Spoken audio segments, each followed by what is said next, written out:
Welcome to Twice 5 Miles Radio, fertile ground for conversations worth listening to and remembering. I'm your host, James Navé.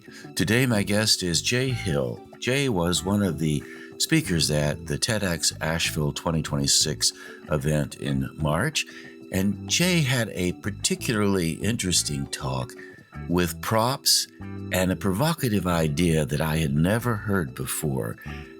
And he was hilarious. He was, as I said, provocative. Also, his talk was full of ideas and thoughts that would never occur to me.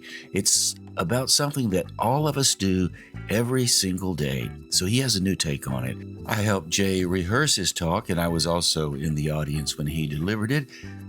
The fellow did a masterful job. So let's turn to our conversation. And I began by mentioning that I was in the audience, and we'll let Jay take it from there. So here we go. So when you developed your TEDx Asheville talk, I was there for part of it. I watched you work with it. You and I gathered at the Lake Eden barn one afternoon, and you were working with it. And it's a fantastic talk. I know it's up live now on Big TED, as we call it. I don't know if Big TED calls itself Big TED or not, but I like to say Big TED. Big TED is actually the platform for those of you listening. It's the platform that invites speakers from the TEDx arena around the world to join in their dissemination process. It's a digital platform. But when I worked with you, I could see your dance between the being and the project. It was on full display, and you leaned into the project part, the step 1, step 2, step 3, step 4, step 5, step 6, step 7, step 6, step 7, say that fast. And it worked. I attempted to just disrupt that some when we were rehearsing, because I could see this other side of you, and let's just call it the being side. And really, the being side isn't so much a complacent side as it is more of a broad vision side, where I'm going to allow my vision to expand, hopefully, into an awareness of 360. So I'm not just working on a project, I'm letting all the possibilities enter, some of which would be disruptive, perhaps, that I can't control. And yet those uncontrollable impulses that rise from you are part of what I like to call being. I'm just here. I'm receiving it in the same way that a tree in a storm practices being. The tree's not going to do anything except the storm. And so I was trying to get you to accept something I saw in you, not external, but internal, some urgency to make something splash, dazzle. Now, does that sound intriguing to you? And I've never told you that, because I didn't say that at the rehearsal, but that's what I was after from you. Yeah. Splash is an interesting word to use. What I remember from that day is that you were pushing at me to get a little bit out of my head and more into the emotional why behind, why am I giving this talk? Why am I going to be on stage? Just like now, I'm not a super emotive person. I definitely appreciate that, and I understand the value of it. I could feel it as we went through the exercise, and then I started again. So you and the other people who were there in that barn respond to that shift in energy when I was not going through the motions I had rehearsed, but allowing myself to be driven. Was like I was being pushed rather than I was pulling. And it was interesting for me because I quickly got it that you like to be the one in charge of the agenda in terms of how you want to present something. I've rehearsed this, I've planned this, I've laid it out. There's a precision involved in it. And I'm a fan of rehearsing, laying out, and precision. Believe me, I think it's essential. If you've ever built a house and you didn't have a plan, the thing fell over fairly soon. So I'm a big fan of that. I also was curious to see how you would, in the resistance that you had, to see how you would take those notes and incorporate them into the resistance. So I was attempting to create a dramatic tension between the resistance or the already existing agenda, which I valued because I saw that as a great string. And to add that dash of color from the other side of the fence and see what happened. And so even though you think of yourself, or at least you said, I like to stay within my head, my comfort zone, or whatever you want to call it, you actually took the note really well because you managed to retain all of your structure, but you also added that maybe you were angry, maybe you were irritated, maybe you were something, but whatever the emotional thing was that's bubbled up, it wrapped itself around the already existing structure. And it then came alive. Yeah. Use the metaphor of the tree in the storm. If a tree could imagine a storm coming and structure itself in a way that it thinks it needs to be to withstand the storm, I think that's not going to be enough when a storm shifts directions. It needs something more. If I just have the script and I'm clinging to it as the structure I need to get through this, that's not enough. Things happen in ways beyond what we imagine. Like leading up to TEDx was very much an exercise of imagining myself on the stage, imagining myself giving the talk, imagining, oh, here's where I think people will laugh at this line. Here's where I think people will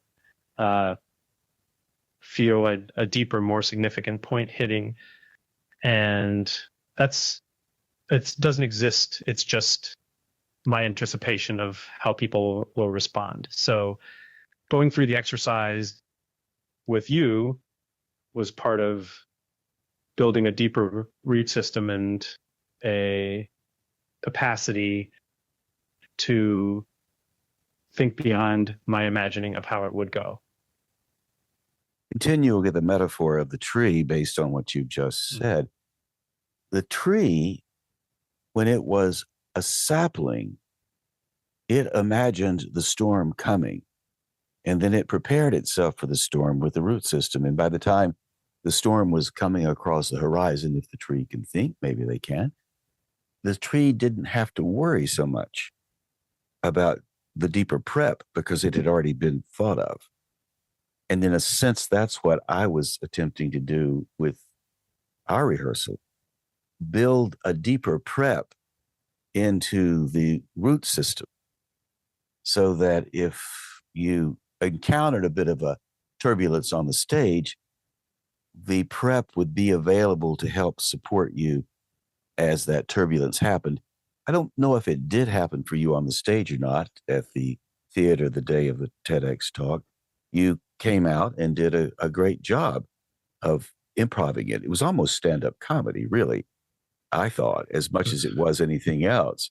And that's no shade on the content, which actually opens this door right now to invite you to tell us a bit about the content of your talk.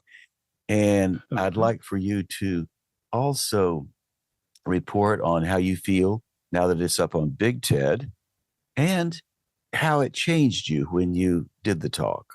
Those are a lot of questions, but just freeform that a bit. Yeah. I'm just like, what's going on with it? How come your TEDx talk is up there? How does it feel? Mm-hmm. First, I'll go back to the tree and the storm and the roots. The roots do nothing for the tree if they're not gripping something. And I feel like that's what all the preparation was, the exercise that we did in the barn, the work I did with other members of the cohort over the months leading up to the event. That was really sinking those roots into something that made me feel confident coming out there onto the red rug at TEDx. So the content of my talk, and I did not share this with folks in advance of the event. I talked about men sitting down to pee.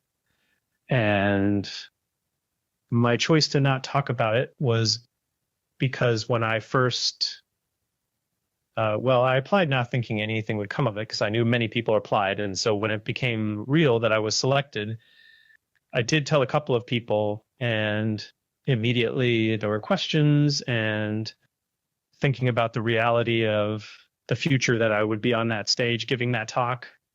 And in a sense, people have used the phrase coming out as a sitter.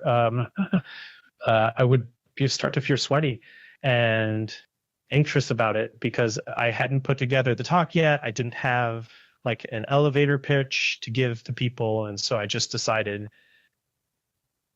telling people about it gives too much away. I want there to be kind of a reveal in the talk. And because it's not just about the mechanics, it's about the why, but more so about why is this, like, why do I feel smutty when I think about talking about it? And why haven't I talked about it for the decades that I've been practicing it? What kind of holds us back from that? And I didn't have a way that I felt good talking about that in advance, so I just decided not to.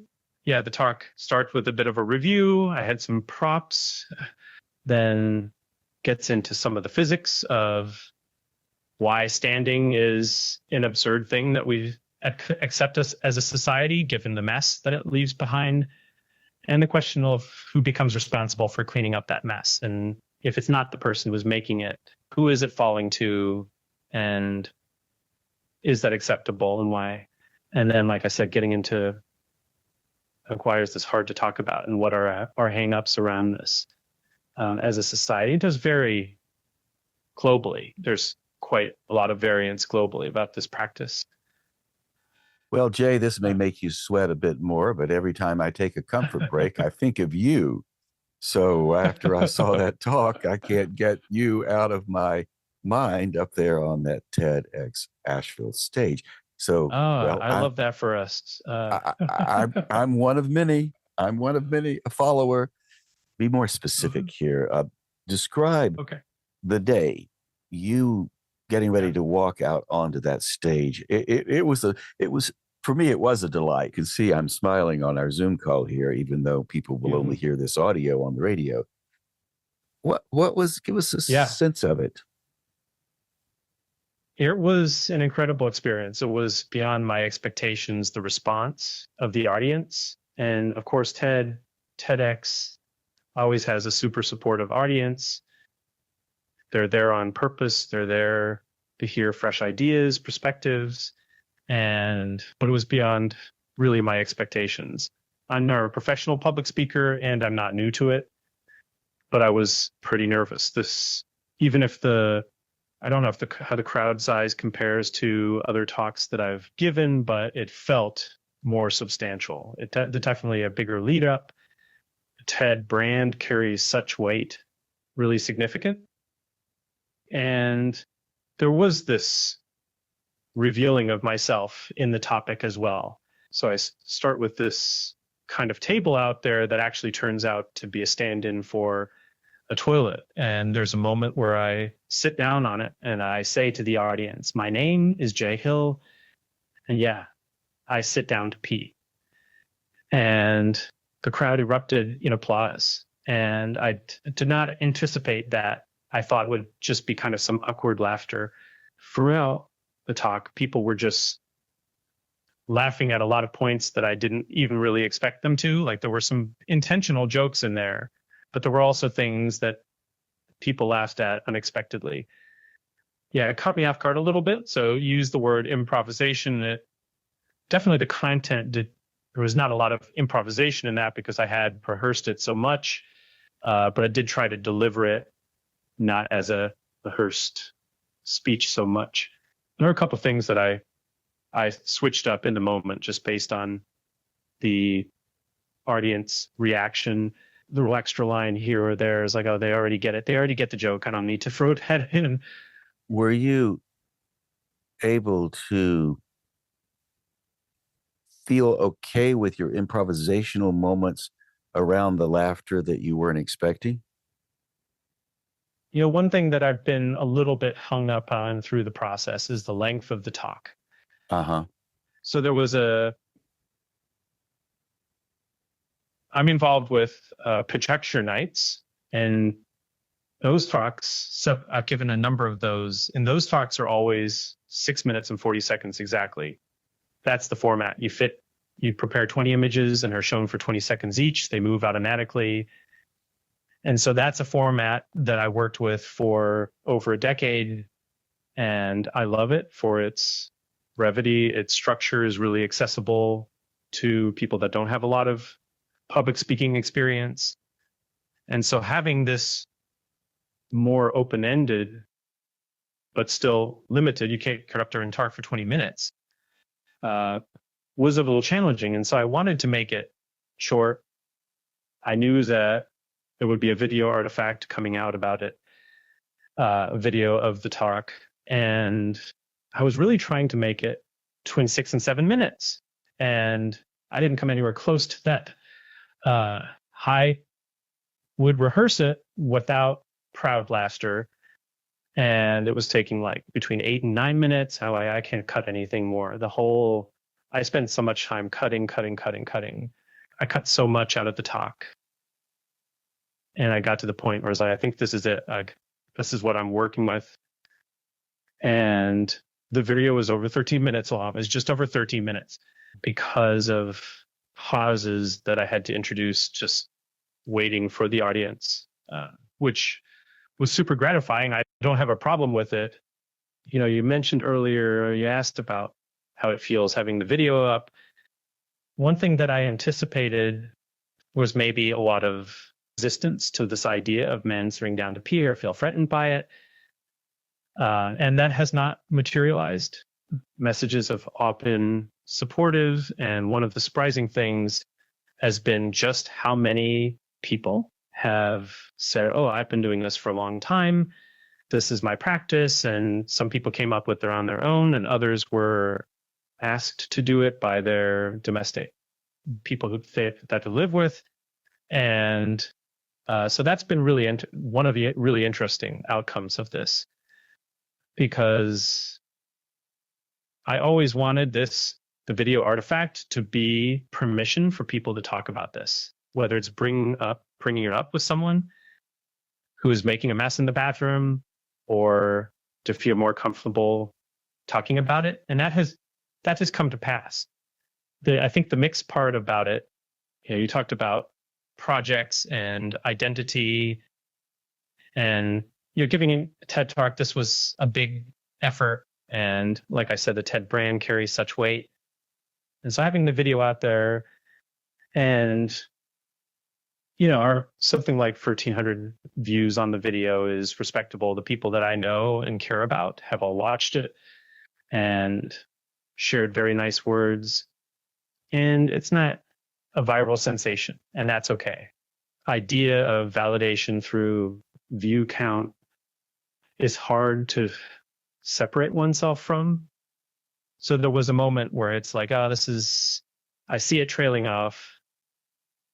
My friends and acquaintances, a couple of degrees, have seen it, and now it's kind of done, and that chapter is feeling more closed. And it took me a day or two to make peace with that it wasn't something that was going to carry on a little bit longer. That's an interesting observation. I know that the count does matter to people. And one of the things that I have learned about those counts, they exist because most of the time the people push them to start it. So they'll put a big push behind it. And once that push happens, then they get more numbers. So I don't know how much you've pushed yours and how active you've been promoting it on all of your platforms. If you do promote it on the platforms, people will watch it. And that's how you get those numbers. Of course, you know this. I mean, you're in the business of thinking about these things. I know you work in this arena, so you're not unfamiliar with all of that. Well, I work in technology, and I don't build up a personal brand. I don't have a book. One of my favorite things about working in this TEDx process was getting to spend time and getting to know my cohort of co-presenters. And there was a moment where I had a bit of imposter syndrome based on the fact that the talk wasn't part of a bigger story of like books that I'm promoting, or I've got a book coming up, or I have a podcast. I don't have any of that. And I'm not trying to be the sit down to pee guy that gets recognized on the street or that has a book or something. I said out loud at once, I was like, am I supposed to have a book? And realized that doesn't have to be part of a story. Going back to the idea that this might be something that would upset people or you would get pushback, when I think about the idea that you presented, it was more for me something that I just hadn't noticed. I hadn't thought of. It wasn't some dramatic push that came out of the bushes and scared me or pushed me or did anything to me. It was like, that's a good idea. I've never thought of it before. And that may be why you're not getting a lot of pushback in a negative ways, because it's so obvious and it's been there all along. And then I've actually thought, as I've been standing or sitting, depending on how shamed I've been by your talk, I will think, now I mean, your public restrooms, all bets are off.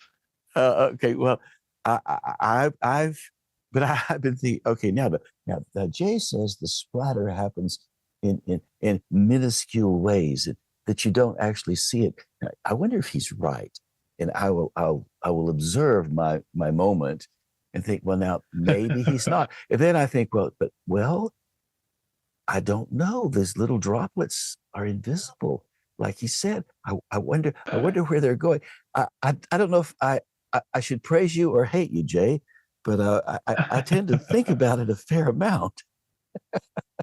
Yeah, and I say that in the best way of complimenting you, because it's very seldom in my life that somebody brings up something that's that useful that keeps me thinking about it.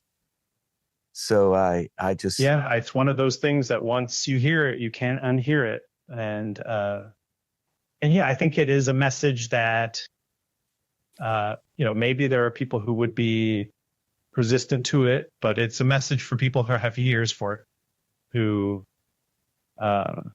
like you said, just it hadn't occurred to me, but it makes sense.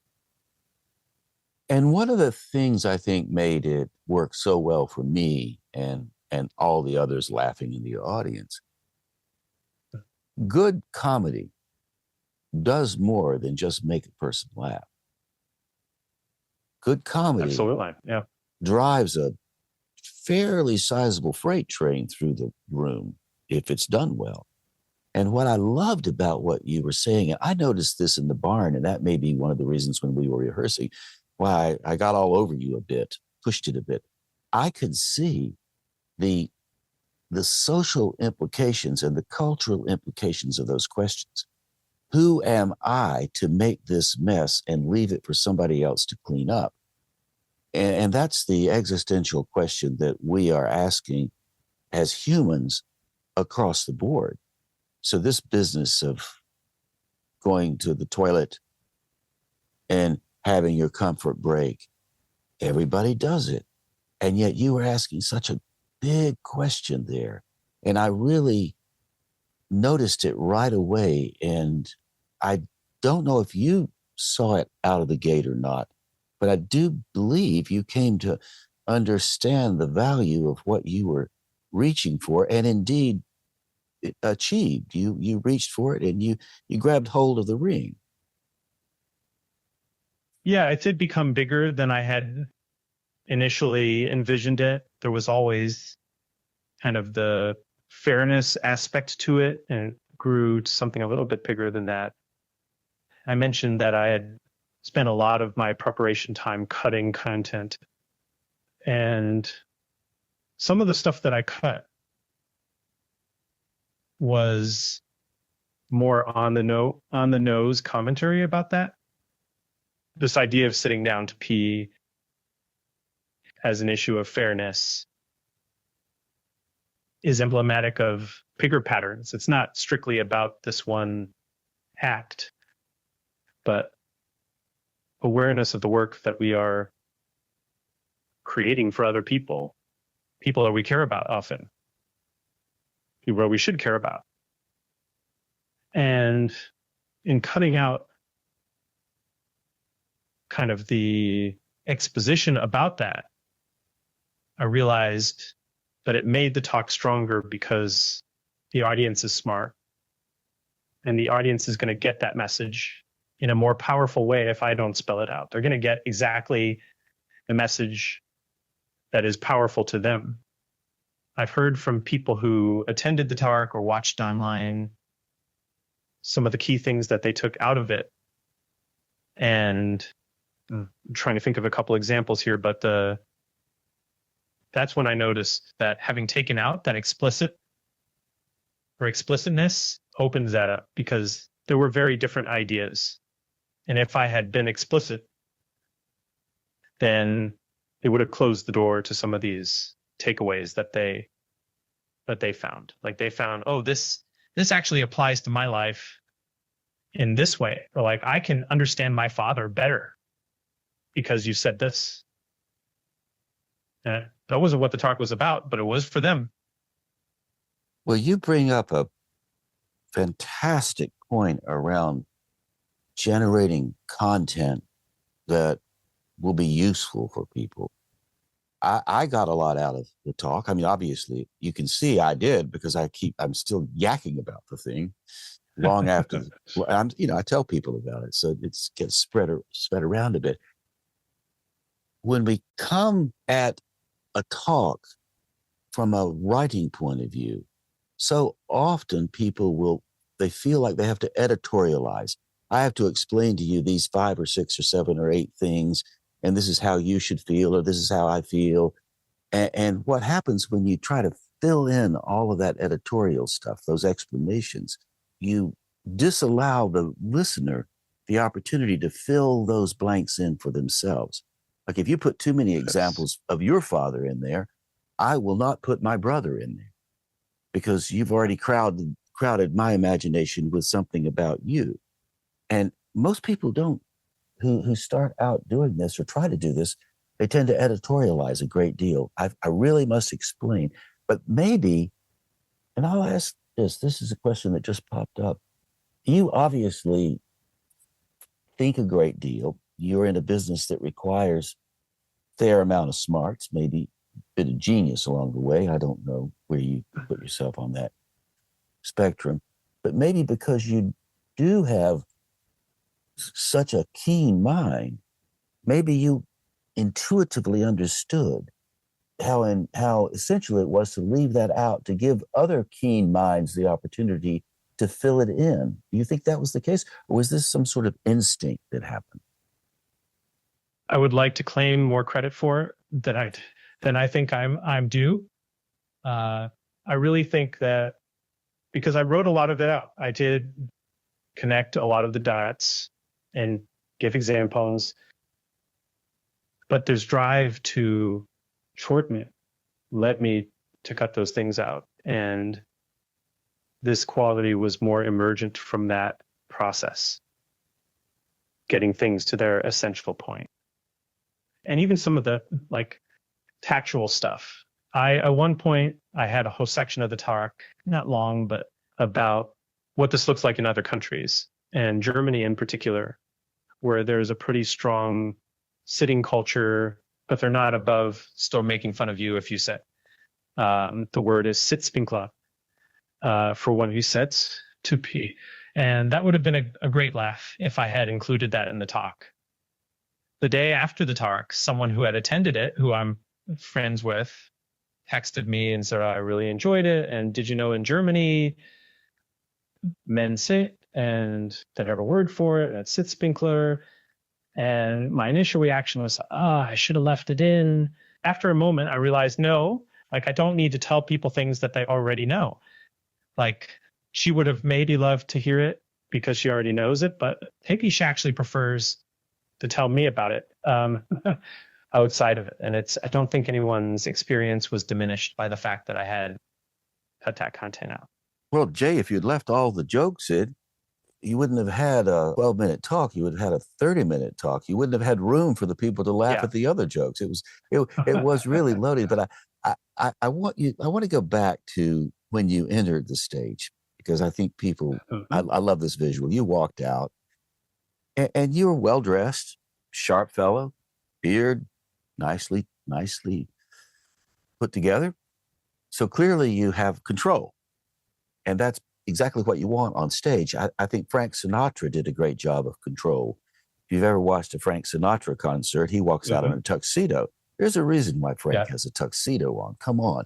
And when you see Frank in those concerts walking out with that tuxedo, you know things are going to be all right. A little bit of upgrade's going to happen because he's wearing his tuxedo. And he opens sometimes with, I've got you under my skin. You know, he really pulls people in. But you walked out all sharp and ready to go, and everything was clean. And you opened the talk by doing something dramatically unexpected. So I'd like for you to tell us what that was that you did that was so unexpected, so really out of character for you. Mm-hmm. Yeah. Well, I will say that I did kind of, I was trying to look sharp, but not dress up too much. There was some debate even the day before. Do I wear this nicer sport coat, or I opted not to do that. Yeah, I walked out on stage where there was this roast stool with a parvel on it and a glass. And I stood there on the rug and I said, I have a confession. I used to do this. I set the glass on the floor of the stage, and from waist high, I just dumped out the bottle into glass and it splashed all over the stage. People had no idea what was going on. I laughed awkwardly about it, anticipating like, what is coming next? What is this about? And I proceeded to decide that it's not just me, that billions of people do this every day. And then I revealed that I'm not talking about splashing apple juice on the kitchen floor. I'm talking about the bathroom. It really worked visually, I have to say. And that contrast between you being snappy on the stage and you didn't overdo it. You could have pulled the elitist card had you played the clothes a little bit differently. You didn't. You dressed exactly the way you needed to.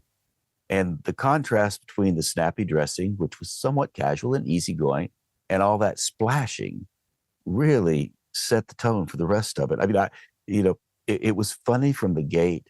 And once you get somebody to laughing, it feels so good to laugh that I want to do more of it. So you really set the stage for the laughter to come.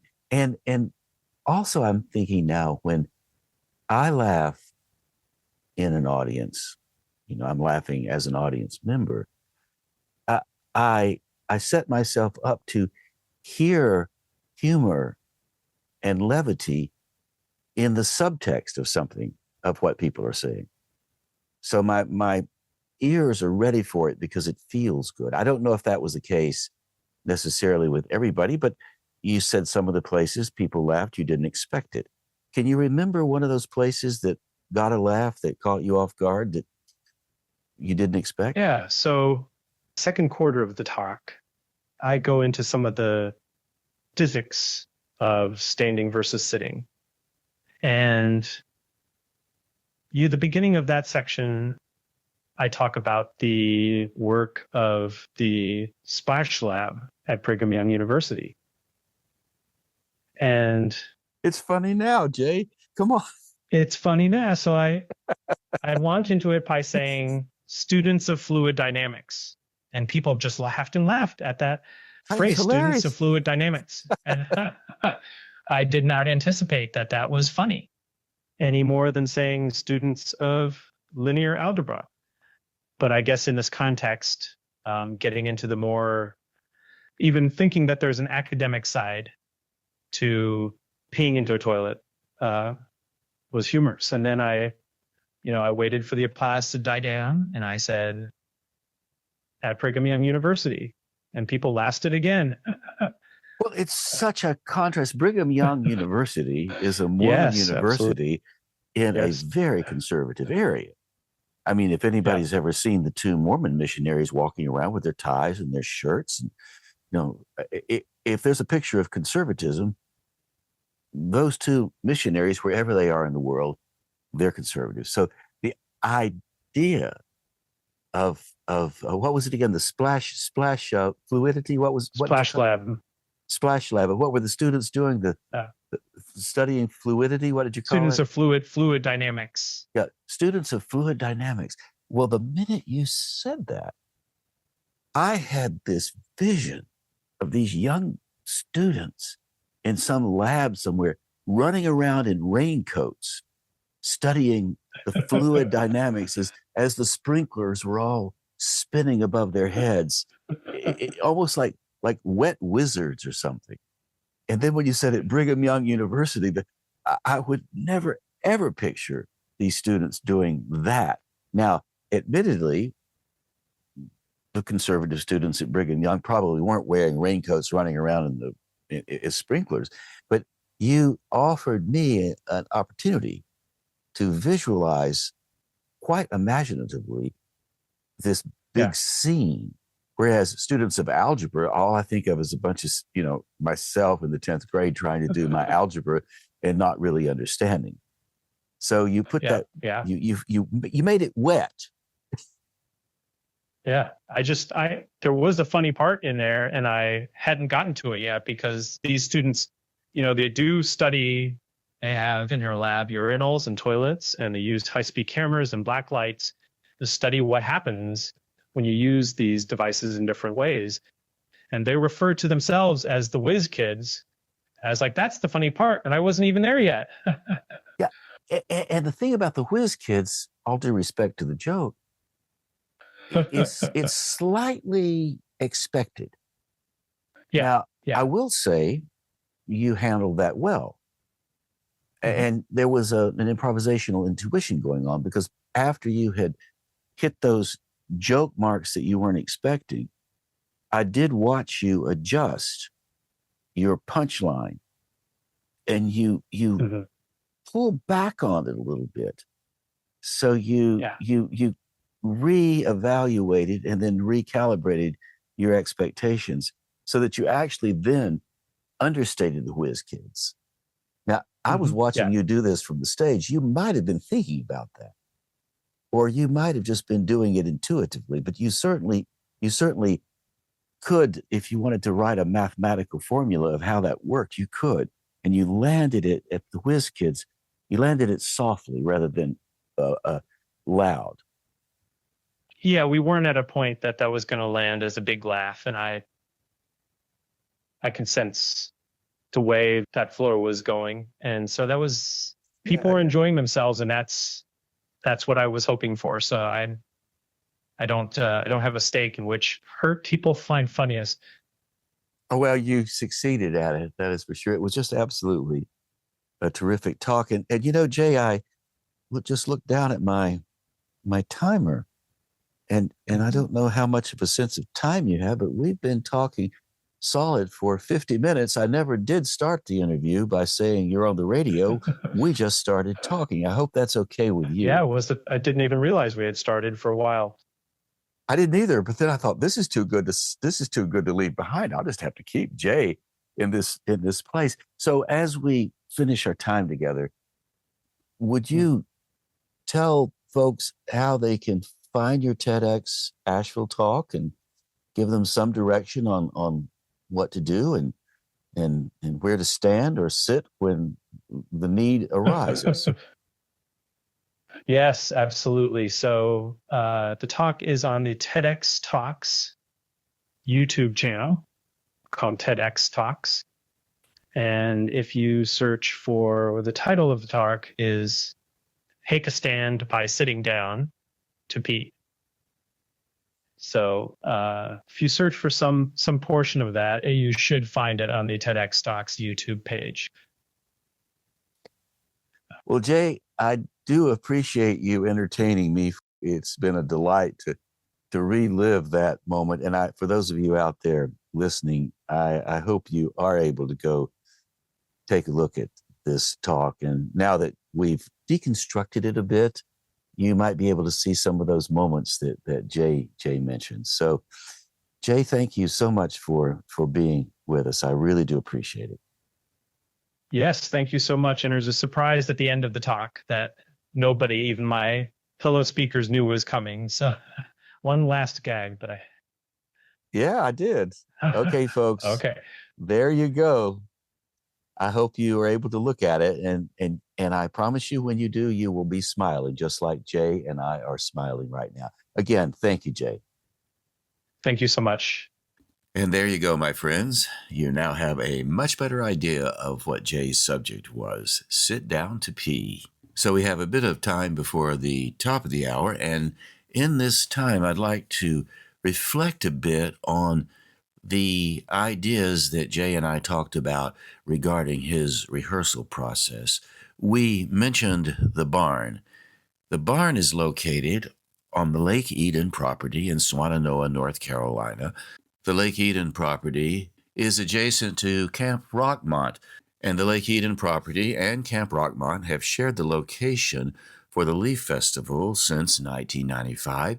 And now the Leaf Festival has moved to a new location, and Lake Eden property and Camp Rockmont are both looking forward to hosting other events, festivals, gatherings, workshops in the spirit of Black Mountain College, which was located on the property between 1937 and 1956. Black Mountain College was an inspiration for the arts back then and still is today. And one of the reasons I bring it up is because the barn, which Jay and I talked about in our conversation, was built by Black Mountain College students and is now used at the Lake Eden property for weddings, events, small concerts, workshops, all kinds of gatherings. It's a terrific place, and it has a stage, and it was really quite suitable for our rehearsal for the TEDx Asheville event. So the afternoon Jay and I talked about one of the best things about these rehearsals. Many of the people who were giving their talks gathered to help each other out. So the day that Jay and I were working in the barn, Megan O'Malley was there, Allegra Houston also, David Huff, George Hope Johnson. Jay, of course, was there. So was Jennifer Pickering and Dr. Lisa Raleigh. So the rehearsals always went very smooth because people were there to experiment, to play around, to shake things up a bit, to disturb the dust, if you will, the dust that might still be on the material they're trying to present. So my job was to help them find their way into the storytelling part of their talk, help them to feel comfortable with the idea of just talking it rather than giving a speech or speechifying it, as some people call it. So you might be interested to know I learned much of what I know about helping people present their work on stage years ago when I was working with middle school students and high school students, teaching them how to perform poetry as a way of studying poetry. And one of the things I noticed when I was working with these students all the years ago, and also I've noticed this when I've worked with adults over the years as well, people generally will give you the information they want you to have about the things they're uncertain about when they give their talks. You can maybe hear the way the voice sits in the throat, or the hesitation in the way they move, or somebody might be stiff on stage. Little cues like that collect over the rehearsal period. And when I'm watching, I can see these, and it's fairly easy to spot. And when I see them, I worked with the students long enough, and I've worked with adults long enough to know how to dig a little deeper into those moments. Like with Jay, for instance, I could tell Jay was quite attached to the script. He wanted to get it right. So Jay was working with this idea of, I've got to get this perfect. I've got to get this right. While I'm a big believer in excellence, I'm less impressed with the idea of trying to get perfection to happen, because I think perfection has already happened. We don't need to strive for that, but we can strive for excellence. And one of the best ways to achieve excellence is disruption. And what I mean by that, Jay was trying too hard to get it right. So when I was rehearsing with Jay, working as a director on stage with him, I pushed him a bit. I said, Jay, why are you so stiff? Jay, can you loosen up a little bit? Oh, you're still a little too stiff. The idea was to shake him up just a little bit, to get him a bit out of his comfort zone, maybe irritate him slightly, so that he would bring some emotional work to the piece. And that was what was missing with Jay. He didn't quite understand how to bring the emotionalism into what he was saying. But after I wiggled around a bit and poked at it a little bit, he began to become more and more emotional, more committed to what he was trying to say. And the more committed he became, the more insight he gained around what he actually wanted to accomplish on the stage. And I told him that his bigger objective, because he was saying sit to pee, funny, it was really quite humorous. I pointed out to him also that there was more to it than that. Even though he was coming close to stand-up comedy, and I was confident that it would work, I also told him that he was speaking from a greater social point of view. There are billions of people out there in the world who can't really sit to pee because they don't have toilets. There are billions of people out there in the world who are struggling with messes that need to be cleaned up. Somebody made those messes. Who made those messes? Where did those messes come from? Who will clean them up? So I pointed out to Jay that even though his talk was funny, humorous, and I knew it would work, he was also speaking to a much greater existential dilemma that the human condition has, and maybe always has had. And so where does the responsibility lie? And as we talked about that, Jay started to realize this talk is much more than a talk about a man in a bathroom, or men in bathrooms sitting down, or how everybody has to sit down to do something when they go on a comfort break, just depending on what it is. So Jay was quite on point with that. And once he realized that he was speaking to this greater notion of human responsibility, the responsibility we have for each other, then he had more power in what he wanted to say. There was more emotion in what he wanted to say. And I was really pleased with how he took that note and moved through it. Now, the other people that day also had different things they needed to work with. Allegra Houston moved her arms too much. That told me that she had a lot of excitement. That also told me that if she contained her movements, the excitement would come out in different ways. More containment, more emotional movement with the voice, for example. Megan O'Malley was concerned because her talk was too long, and she knew it. So I helped her find ways to shorten her talk. And I also created a dialogue between what she was saying and my responses. So when she would make a comment, I would go, wait, tell me, say that again, please. I'm not quite sure if I understood it or not. And when I asked those questions, she shifted from just delivering the talk or delivering the line to actually speaking the line as if she were talking in a cafe. And that was her goal for her talk. David Huff, David had his talk down. He was very smooth. I pointed out that he might be too smooth. Maybe he wanted to fool around a little bit more on stage so that he wouldn't relax into the smoothness. He was an experienced speaker, so sometimes the experience will create the problem for you because you think you've got it and you don't bring a freshness to it. George Hope Johnson, who was the youngest member of the troupe, and his talk was about the community that he's in, the transgender community. George was confident, quick, very seasoned with his work, even though he was young. He was a little concerned about the topic. So what I did with George, we had a conversation around the courage he must muster in order to give the talk and how it was okay to have that courage. And when he was giving his talk, when I could see him holding back a little bit, I would stop him and say, okay, George, now's the time to just dial it up, dial it up. You don't have to keep it dialed up on the stage, but dial it up right now, George, and see what happens. And George, having as much experience as he had over the years, even though he was young, about 20, I think, but he had been in high school speech competition. So he had some chops. So George he took those notes from me.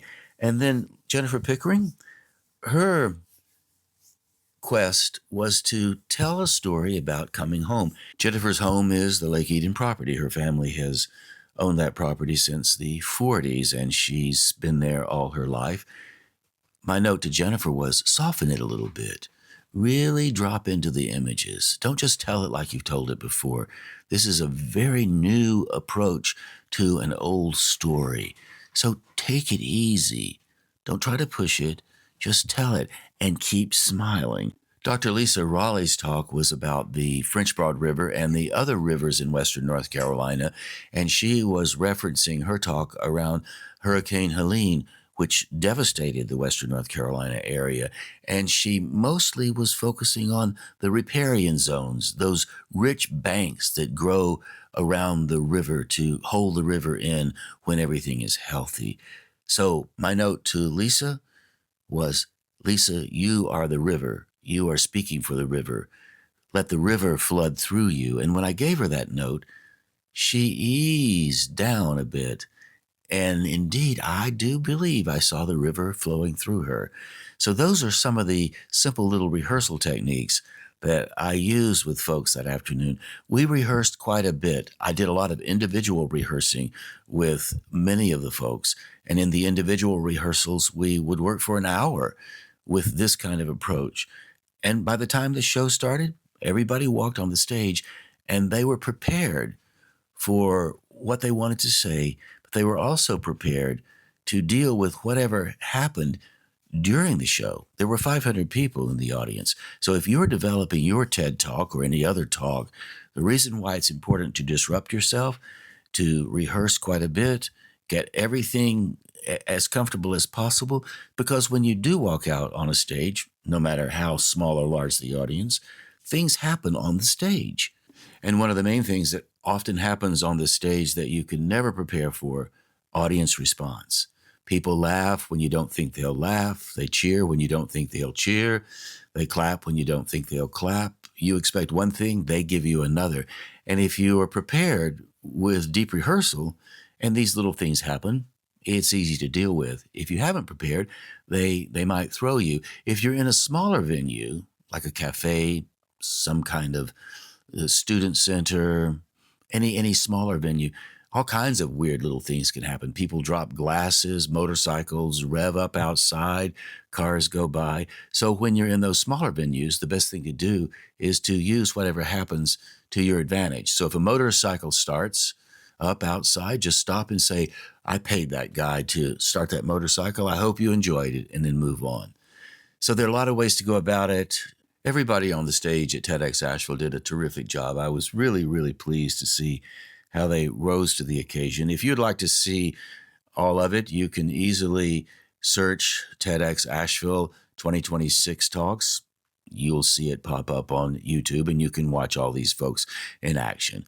So speaking of action, This is pretty much the end of our time together, a little action concluding. And on that note, I would like to say thank you ever so much for tuning into Twice 5 Miles Radio, fertile ground for conversations worth listening to and remembering. I'm your host, James Navé. Walter Parks, thank you for the theme song, walterparks.com for more on Walter's music. Davine Dial, thank you for managing WPVM-FM in Asheville. Robin Collier and Mike Tilley, thank you for doing the same, managing KCEI-FM. Cultural Energy Radio in Taos, New Mexico, broadcasting all the way up into Alamosa, Colorado. If you'd like to reach me, Navé at jamesnavé.com. Navé is spelled N-A-V-E. I would love to hear from you. And if you like to write, you can always join me and my creative collaborator, Allegra Houston, who gave one of the TEDx Asheville speeches. We host a writing circle, a gathering every Saturday between 12 and 1 p.m. Eastern Time. It's on Zoom. It's open. It's free. It's a good community. People call in from lots of places around the world. We haven't had anybody call in from Antarctica yet, but we have had plenty of folks call in from other locations. So we'd love to have you be part of that if you are so moved. And you can find that information at jamesnavé.com and also at imaginativestorm.com. imaginativestorm.com. So there you go, my friends. Thank you ever so much for spending this time with me. I really do appreciate it, and I hope you come back sometime soon. And until then, I'll catch you on that turnaround somewhere down the line.